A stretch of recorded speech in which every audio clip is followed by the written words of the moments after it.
Cheerful Nihilism by Max Jancar. Disclaimer: I see myself as a cheerful nihilist. It's a personal philosophy I decided to live my life by until further notice. Suppose you have your own personal philosophy, great. Keep it. I'm not prescribing my own, I'm just sharing it because it worked for me, and I figured it might also work for some of you. Years ago, while I was plowing through the blood-stained aftermath of one of my biggest breakups, a peculiar set of thoughts crept into my mind, growing louder and more pronounced with each passing night. Who cares if my ex dumped me? It's not like it matters in the grand scheme of things or means anything. There's no point in being depressed, sulky, and staying home all day, wasting my life. I should rather resume living it and making something good out of it while I still can. After all, I could die tomorrow, and everything would be over. Now, I'm not a believer in sweeping breakthroughs, but holy fuck, did these realizations shift my entire existence. I can't explain the relief I felt afterward.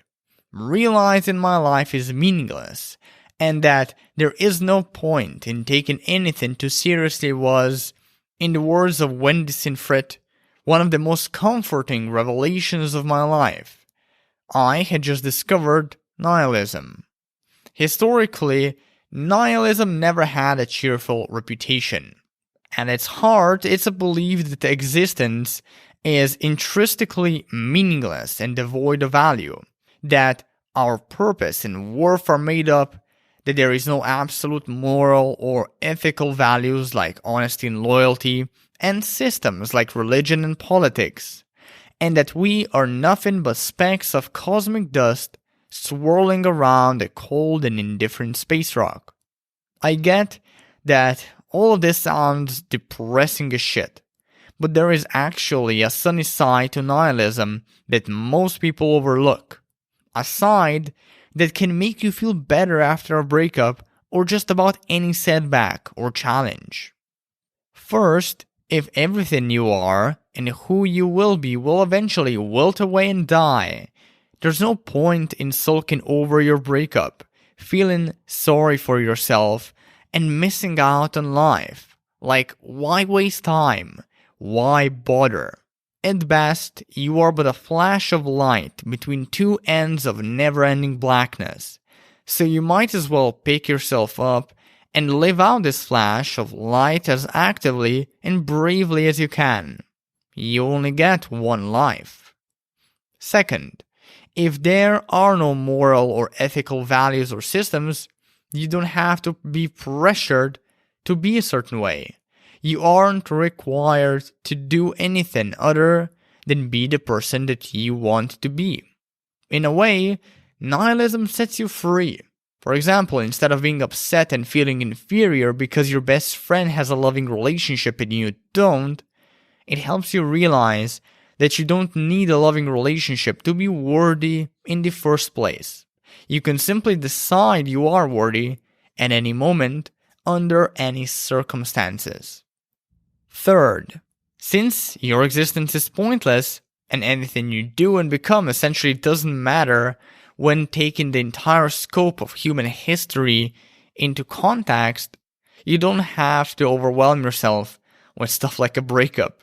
Your breakup, along with all of your failures, losses as well as successes, will eventually be forgotten. I don't know about you, but this elates me. It means my problems, although they sometimes feel menacing or unique, are actually quite small and ordinary. Fourth, if there is no meaning to life and us, who says we can't create one? This, I'd argue, is the sunniest part of nihilism.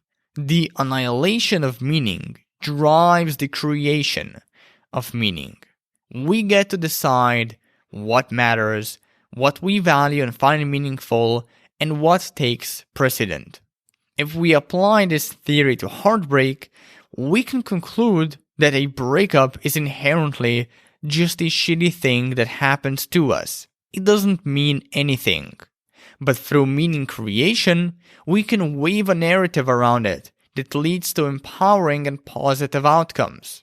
For example, instead of thinking our breakup means nothing, or worse, that it's an indicator that we are a shitty partner and a worthless human being, we can decide that it means we are simply a person who made some mistakes. And then we can decide that it was a gift, since now we can take a good long look at ourselves and how we approached relationships and determine where we can improve. Again, nihilism may sound depressing, but you'd be surprised how many people find peace and comfort in it. And its implications expand far beyond breakups too. The first time I got into it, for example, wasn't when I was going through a breakup. That's only when I discovered it. The time I got deep into nihilism was when I got fed up with the exceptionalism and status worship I was raised in and molded by. For a long time, I felt I was special and unique and destined for great things. And my rationale was that I needed to work all the time to reach those great things. Otherwise, I'd be a failure and a bad person. Now, I have nothing against big goals. I still have them for this blog. The problem are the unrealistic expectations I tied to those goals and that I identified with them too much. These tendencies made me feel inadequate and worthless whenever I take a break from work, and forced me to neglect every other area of my life. I was a mess.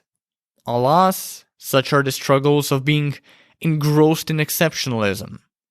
Eventually, I became fed up with the toxic mentality and turned to nihilism. It was like a balm for my work obsession. It compelled me to invest my time and energy, not just in work, but also my relationships, health, fitness, hobbies, social life, etc. But above all, nihilism made me realize that I'm not special, that I'm not destined for anything, that I am inherently nothing. So I learned not to take myself and life, even when it got difficult, too seriously. And I'm a much happier and more resilient person because of it. Probably happier and more resilient than I ever was.